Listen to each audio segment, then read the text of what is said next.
السلام علیکم ورحمۃ اللہ وبرکاتہ۔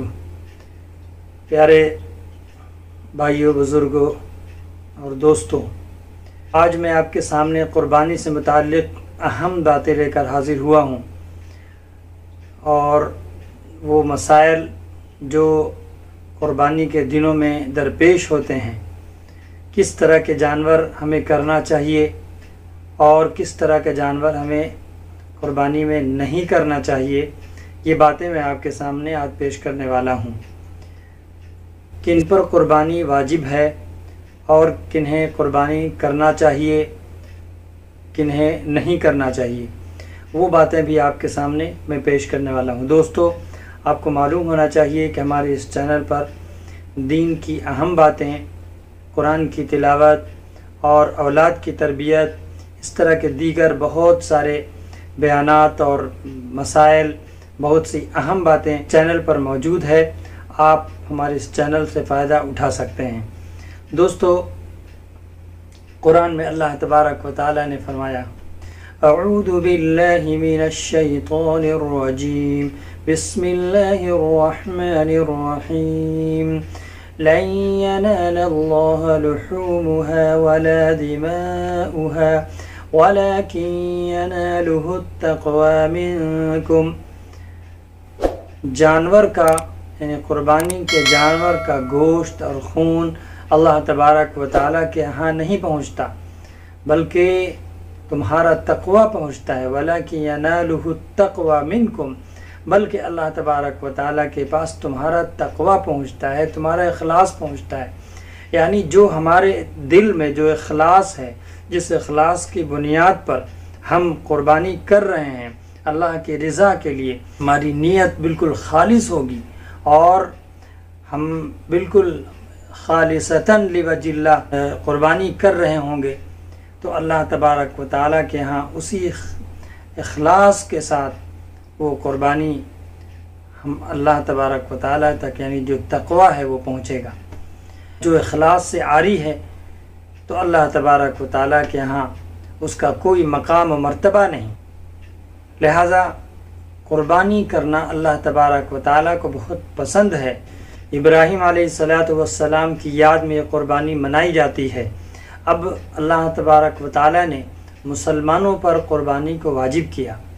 کن لوگوں پر قربانی واجب کیا ہے، ہمیں یہ جاننا نہایت ضروری ہے۔ جن لوگوں پر زکوٰۃ واجب ہے، ان لوگوں پر قربانی واجب۔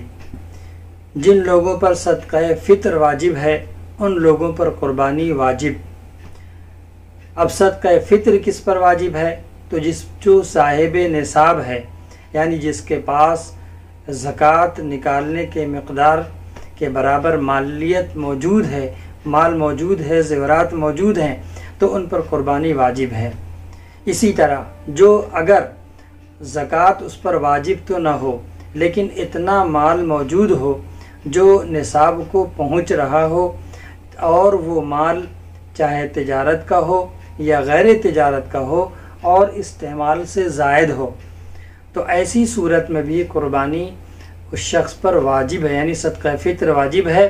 تو جس پر صدقہ فطر واجب ہے، اس پر قربانی بھی واجب ہے۔ اب ایسی صورت ہو سکتی ہے کہ اس پر قربانی تو واجب نہیں ہے، مقروض ہے، اور لیکن کچھ اتنی فراوانی ہے کہ وہ قربانی کر سکتا ہے، ایک حصہ اپنے لیے قربانی اپنے نام سے کر سکتا ہے، 2-3 ہزار 4 ہزار میں اس کو ایک حصہ مل سکتا ہے، تو بہتر یہ ہے کہ قربانی کر ہی لے، کیونکہ قربانی سے اللہ تبارک و تعالی انشاءاللہ اس کی زندگی میں، اس کے مال میں برکت عطا فرمائیں گے۔ بہت سے لوگ ایسے ہیں جو مال موجود رہتے ہوئے کہ بچی کی شادی کرنی ہے اس لیے پیسہ رکھے ہوئے ہیں اور قربانی نہیں کرتے۔ ایسا نہیں ہے، بلکہ قربانی کرنا چاہیے کہ اللہ تبارک و تعالیٰ اس قربانی کے بدلے میں جو نیکیاں عطا فرمائیں گے، جو برکات و ثمرات عطا فرمائیں گے، وہ انشاءاللہ تبارک و تعالیٰ اس کمی کو وہ پورا کر دے گا، اور اللہ تبارک و تعالیٰ بے انتہا اس میں برکتیں عطا فرمائیں گے۔ بہت سے حضرات وہ ہیں جو قربانی کی طرف توجہ دیتے ہی نہیں ہیں، اور بالکل قربانی کو کوئی عمل نہیں سمجھتے، تو ان کا یہ فعل اور یہ سوچ بالکل غلط ہے، بلکہ قربانی جن پر واجب ہے ان کو ہر حال میں کرنا ہے۔ سب سے پہلے اپنے اوپر واجب، اگر آپ صاحب نصاب ہیں، آپ کے پاس مال موجود ہے اتنی مقدار میں جس پر زکوٰۃ واجب ہوتی ہے، جن پر واجب ہے ان کو تو ہر حال میں پہلے اپنے نام سے واجب، اپنے نام سے کرنا ہے۔ اور اگر اہلیہ اور وائف پر بھی واجب ہے، کیونکہ ان کے پاس زیورات ہوتے ہیں، سونے اور چاندی کے زیورات ہیں، تو اگر اتنی رقم پہنچتی ہے جس پر زکوٰۃ واجب ہوتی ہے، یعنی تقریباً 50,000 آج کے دنوں میں اگر اتنی رقم کے زیورات موجود ہیں تو اہلیہ کے طرف سے بھی قربانی واجب، اہلیہ پر بھی قربانی کرنا واجب ہے۔ اگر بیوی پر بھی قربانی واجب ہے تو شوہر بھی اپنے طرف سے بھی کرے اور بیوی کے طرف سے بھی کرے۔ ایسا ہو سکتا ہے کہ شوہر پر قربانی واجب نہ ہو، صرف بیوی پر قربانی واجب ہو، تو پہلے یہ دیکھا جائے گا کہ اس پر قربانی واجب ہے، ان کے نام سے قربانی پہلے کرنا ہے۔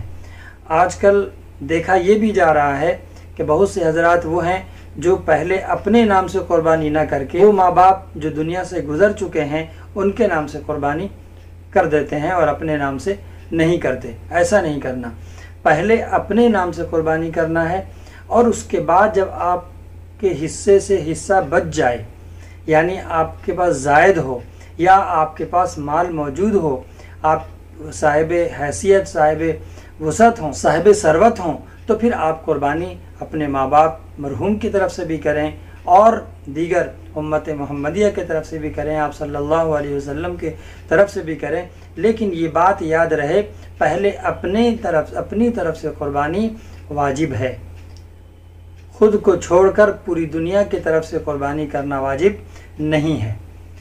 دوسری بات، اگر اولاد ہیں تو اولاد کی طرف سے قربانی کرنا واجب نہیں ہے۔ اگر آپ اپنی اولاد کی طرف سے کرتے ہیں تو ان کے لیے باعث برکت و ثواب و نفل ہوگا اور بہت ہی خیر کا سبب ہوگا، اس لیے اگر وسعت ہے تو اپنی تمام اولاد کی طرف سے بھی قربانی ضرور کریں اور ضرور کرنا چاہیے۔ یہ خوشی کا موقع ہوتا ہے، کھانے اور کھلانے کا موقع ہوتا ہے، تو جتنا آپ کی طرف سے جانور ہوگا اتنا ہی لوگوں کو یعنی غربا کو فائدہ ہوگا اور ان کو گوشت پہنچے گا۔ دوستو، ایک اہم بات یہ ہے کہ کس جانور میں قربانی ہمیں کرنا ہے، تو قربانی کے جانور متعینہ ہیں، وہ آزادی اس میں نہیں، جو چاہیں جس میں چاہے کریں۔ خصی، بکری، گائے، بیل، بھینس اور بھینسا، اونٹ، اونٹنی، دمبا اور بھیڑ، یہ جانور متعینہ ہیں، انہی کی قربانی کرنا درست ہے، ان کے علاوہ کوئی بھی جانور کی قربانی قابل قبول نہیں ہے۔ دوسری بات یہ کہ جو بھی جانور ہو وہ فربا ہو، تندرست ہو اور صحت مند ہو، جس کے بدن میں گوشت ہو، ایسے جانور کی قربانی کرنا چاہیے اور درست ہے۔ ایسا جانور جو بالکل مریل ہو اور اس جانور میں گوشت نہ ہو کہ صرف ہڈی ہی ہڈی نظر آ رہی ہو، ایسا جانور جس کے بدن میں صرف ہڈی نظر آ رہی ہو، ایسے جانور کی قربانی کرنا درست نہیں ہے، بلکہ صحت مند جانور۔ اور ایک بات میں نے پچھلی ویڈیو میں بتایا تھا کہ جو جانور کو رکھنے کی اگر آپ کے پاس جگہ ہو، وسعت ہو، تو آپ اس کے دو مہینہ خدمت کر لیں اور اس سے انسیت پیدا ہو جائے، ان سے محبت پیدا ہو جائے، اس کے بعد قربانی کریں تو اس قربانی کا مقام و مرتبہ ہی الگ ہے۔ لہذا ایسے جانور ہمیں کرنا ہے جو تندرست ہو، فربا ہو۔ اگر دبلا ہو تو اتنا دبلا نہ ہو کہ تم بالکل بیمار اور مریل کی طرح ہو۔ اگر کچھ لوگ ایسے ہیں جو قربانی سستا میں کرنا چاہتے ہیں، ان کے پاس پیسے کی فراوانی نہیں ہوتی، اور کم قیمت پر وہ قربانی بھی کر لینا چاہتے ہیں تو چھوٹا جانور اور بہت زیادہ فربا تندرست نہیں ہوتا ہے، ایسا جانور بھی قربانی کر سکتے ہیں۔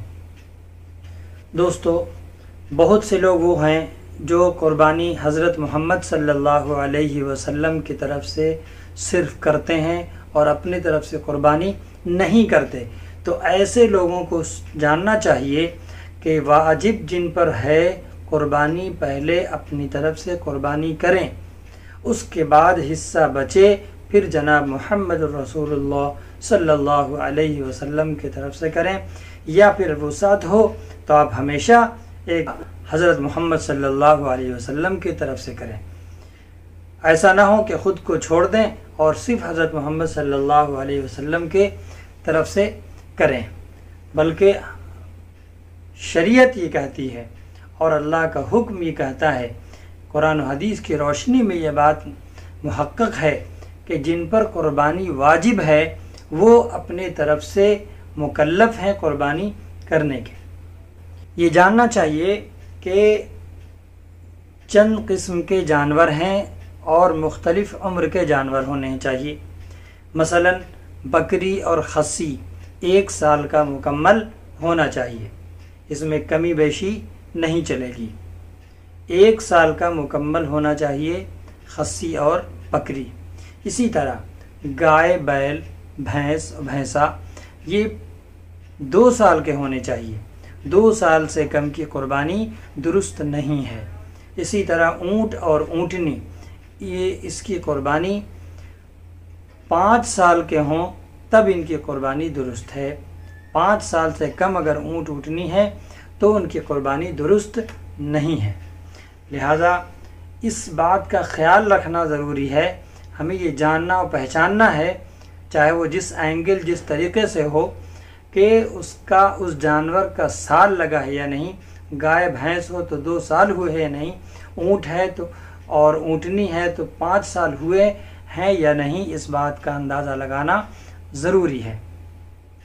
دوسری بات، ایسا جانور، ایک اہم مسئلہ، ایسا جانور جو بالکل اندھا ہو، دکھتا ہی نہ ہو، یا پھر ایک آنکھ سے 1/3 یا اس سے زیادہ اس کی روشنی اگر چلی گئی ہے تو ایسے جانور کی بھی قربانی درست نہیں ہے۔ اسی طرح ایسا جانور جس کا دم 1/3 یا اس سے زیادہ کٹا ہوا ہو، یا اس کے کان 1/3 یا اس سے زیادہ کٹ گئے ہوں، تو ایسے جانور کی قربانی درست نہیں ہے۔